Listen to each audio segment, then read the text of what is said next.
tarawih itu diwajibkan, disunahkan itu ketika Sayyidina Umar, namanya tarawih. Kalau Nabi Muhammad itu namanya qiyamul lail. Nabi Muhammad itu sholatnya bukan sholat tarawih namanya. Sejak Sayyidina Umar disebut sholat tarawih. Kenapa tarawih diambil kata roha? Roha itu apa artinya Ustaz? Istirahat. Kenapa setiap sholatnya orang itu istirahat?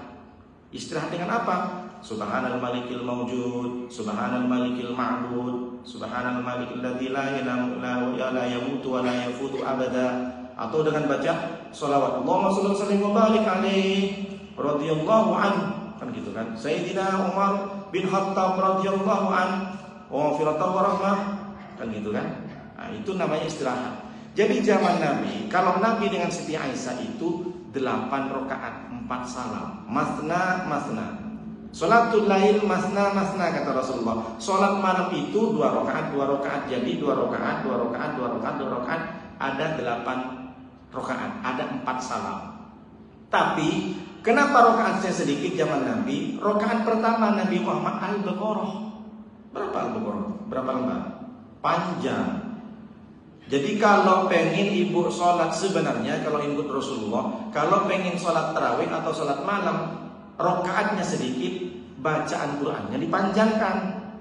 Maka disiasati oleh Sayyidina Umar, tak ada umat yang bisa mampu seperti ini. Akhirnya bacaannya disedikitkan, rakaatnya dibanyakin, 20 rakaat. Tapi kalau di Batam sudah lumrah Pak Ustaz, ayatnya sedikit, rakaatnya 8 rakaat. Boleh Pak Ustaz? Ya boleh, namanya juga sunnah daripada tak tarawih.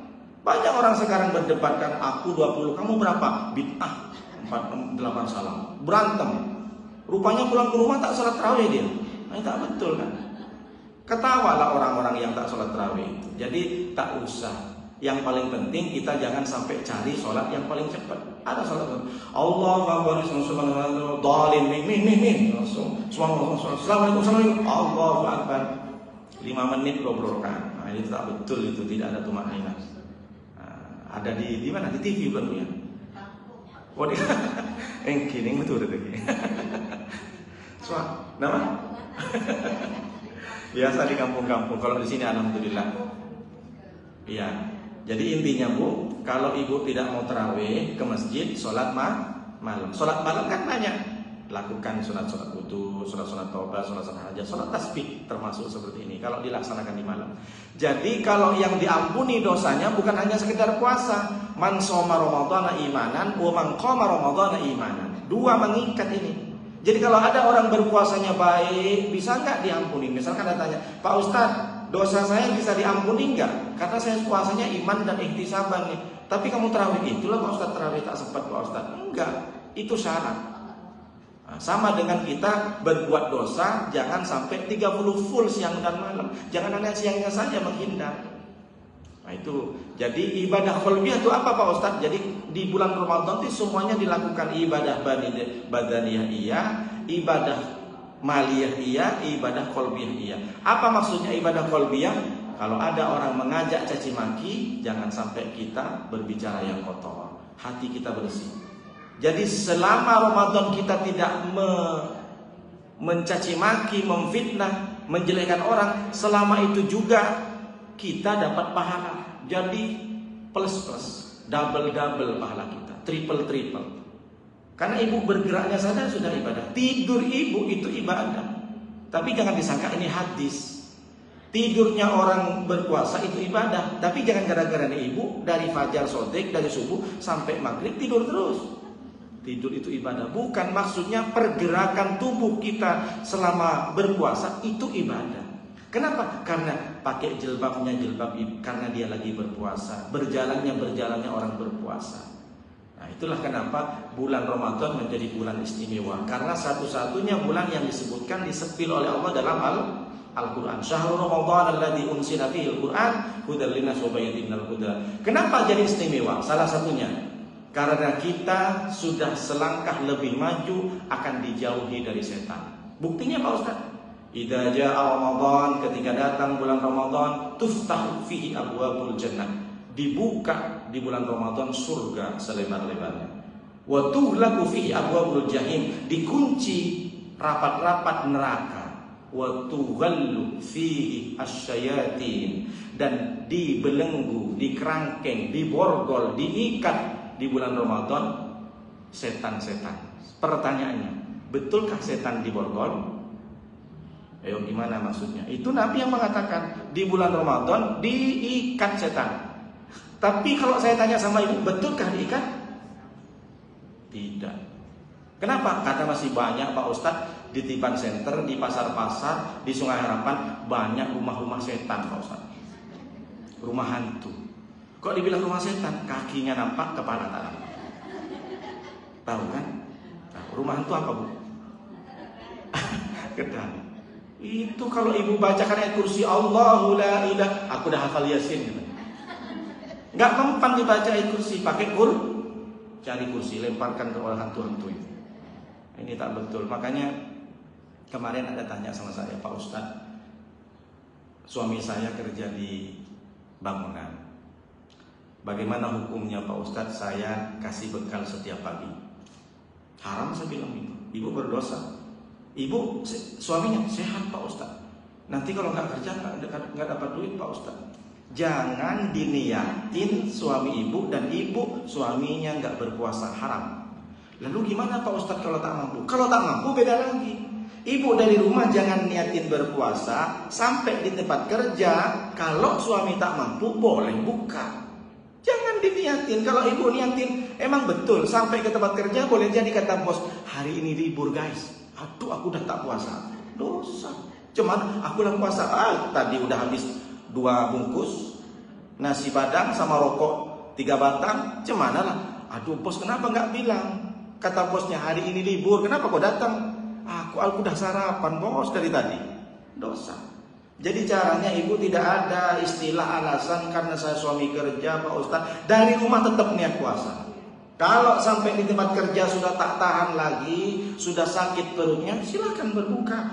Karena ketika bapak atau suami ibu itu bukanya bukan karena sengaja, karena memang tak mampu puasa. Paham sampai sini? Jadi ketat sekali Allah, tidak. La yukallifullahu nafsan illa usaha. Karena orang yang tidak boleh berpuasa, artinya boleh buka di bulan Ramadan 4. Pertama, orang sakit. Kata dokter, ibu kalau ibu tetap puasa, lambung ibu bocor, akan meleleh nanti itu. Lambung ibu bocor, luka, jangan puasa. Padahal badan sehat tapi lambungnya tak bagus. Jadi ibu tetap harus ada makanan. Yang kedua, orang melahirkan, menyusui, orang hamil besar, menyusui, melahirkan. Boleh tak puasa? Yang ketiga adalah orang yang tua renta, umur 70-80, nakku, aku rasanya sudah tak mampu lagi puasa. Bilang sama anak laki-lakinya. Jadi gimana mak? Ya udah, bayarkan aku fidyah sebulan 60.000 kali 30 hari, 1.800.000. Kata anak laki-lakinya, tunggu mak, aku mau tanya sama bini dulu mak. Takut sama bininya. Mamanya minta duit masih bilang sama bini. Ibu nggak gitu kan sama suami kan? Kalau seperti ini dikit-dikit bini suami ini, berarti dia menyangka kata suaminya surga di bawah telapak kaki bini, bukan kaki orang tua. Mamanya minta duit, suami anak laki-lakinya masih bilang sama bini, mudah-mudahan ibu sayang sama mertua perempuan. Masih ada punya mertua perempuan? Masih ada yang masih ya? Nah, jangan nanti cemburu sama suami, abang ini dikit-dikit mama terus. Aku dari kemarin minta emas tak dikasih. Biasa begitu kan, menantu perempuan sama mertua perempuan itu banyak, jarang tidak akur kalau satu atap. Yang dipuji-puji sama mama di kampung itu yang jauh di Batam. Itu anakku yang di Batam mantap dia. Karena nggak ngumpul satu atap, jadi baunya nggak dicium sama orang. Betul kan? Nah, yang dipuji-puji kan ibu kan, karena ibu sering ngirim duit katanya. Padahal yang banting tulang saudara kita yang di kampung itu. Ya, makanya ibu pahami kalau ibu punya saudara yang ngurusin mama kita di kampung, pahami. Sering mama curhat sama kita kan, mama yang di kampung. Meskipun saya tak punya mama, saya dengar curhatan orang. Orang tua di kampung tuh sering curhat ngejelekin anak kita yang ngurusin di kampung sama kita gitu kan. Akhirnya karena jelekin, ya udah mak, besok aku kirim 3 juta. Iya, kemarin 1 juta. Oh mama ini mata duitan juga. Jadi ibu jangan sampai cemburu sama mama mertua. Jadi kalau ditanya siapa yang tidak boleh Berpuasa ya orang yang sakit, kemudian orang yang hamil menyusui melahirkan, dan yang ketiga orang yang tua renta, dan yang keempat ya gila maksudnya hilang akal. Jadi tak wajib, dia tak usah puasa. Tapi gilanya bukan karena sengaja. Kalau sengaja gimana Pak Ustadz? Minum minuman khamr sampai 3 botol. Akhirnya bukan cuma mabuk, gila dia. Itu kan sengaja namanya. Tidak boleh. Ibu-ibu yang dimuliakan oleh Allah SWT. Kemudian bagaimana maksudnya setan itu dibelenggu? Setan dibelenggu kata Nabi itu sebenarnya bukan setan yang betul-betul diikat, tapi dari saking banyaknya orang beramal, dari saking banyaknya orang beribadah di bulan Ramadan, seakan-akan setan itu dibelenggu. Tak paham Pak Ustadz? Ibu mau bikin acara pengajian di Masjid Al-Mulisin, di Masjid Al-Mulisin ini, acara Maulid Nabi, yang disuruh jadi MC Ibu Rusita misalkan, yang dihadiri oleh berbagai macam majelis taklim, ibu-ibu permata dan BKMT misalkan. Kan besar acaranya. Kata Bu Rusita, ini aku harus konsep ini. Dikonseplah tulisan MC-nya yang bagus, ada pantun-pantunnya. 3 hari hafal Ibu Rusita. Mohon maaf, kasih contoh dulu Bu Rusita. Hafal Bu Rusita sampai di hari H pengajian, karena sudah hafal nggak pakai teks. Rupanya setelah ambil mic hilang semua hafalan. Udahlah hilang begini misalnya. Kenapa? Ditengoknya ada gubernur di bawah. Katanya cuma ibu-ibu masjid taklim, rupanya